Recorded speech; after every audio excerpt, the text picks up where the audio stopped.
I've gone through old newspapers, journals, microfilms, books, deeds, and about anything else with a written word on it. Not one of them ever mentions a farm in Tyler and old mounds on them that were plowed under. Not a single one. He tapped the illustration with his finger. But there it is. The problem is, where's the location?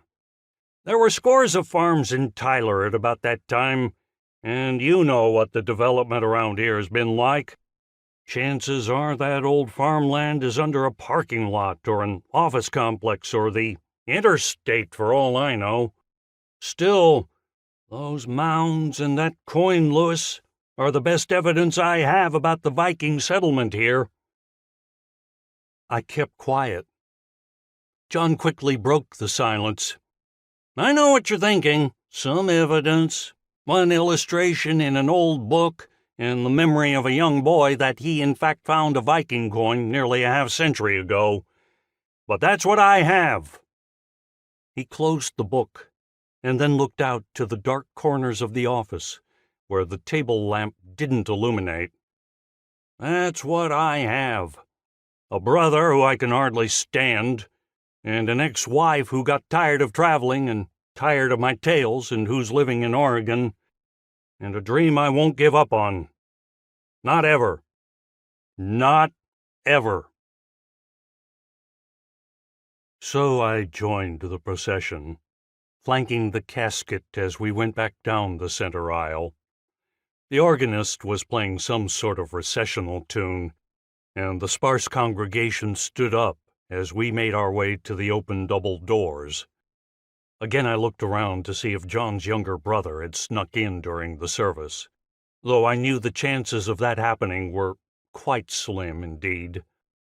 Just before going outside, the church cloth was removed from the smooth metal top of the casket, replaced by the American flag.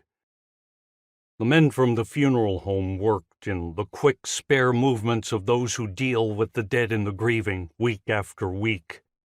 I grasped one of the metal handles as we lifted the casket up, the metal cart underneath pulled away and folded up. We stepped out onto the wet steps, and I looked out to the parking lot, knowing that no, I would not see Jon's younger brother out there. For now, Ray Ericson was more than just a brother.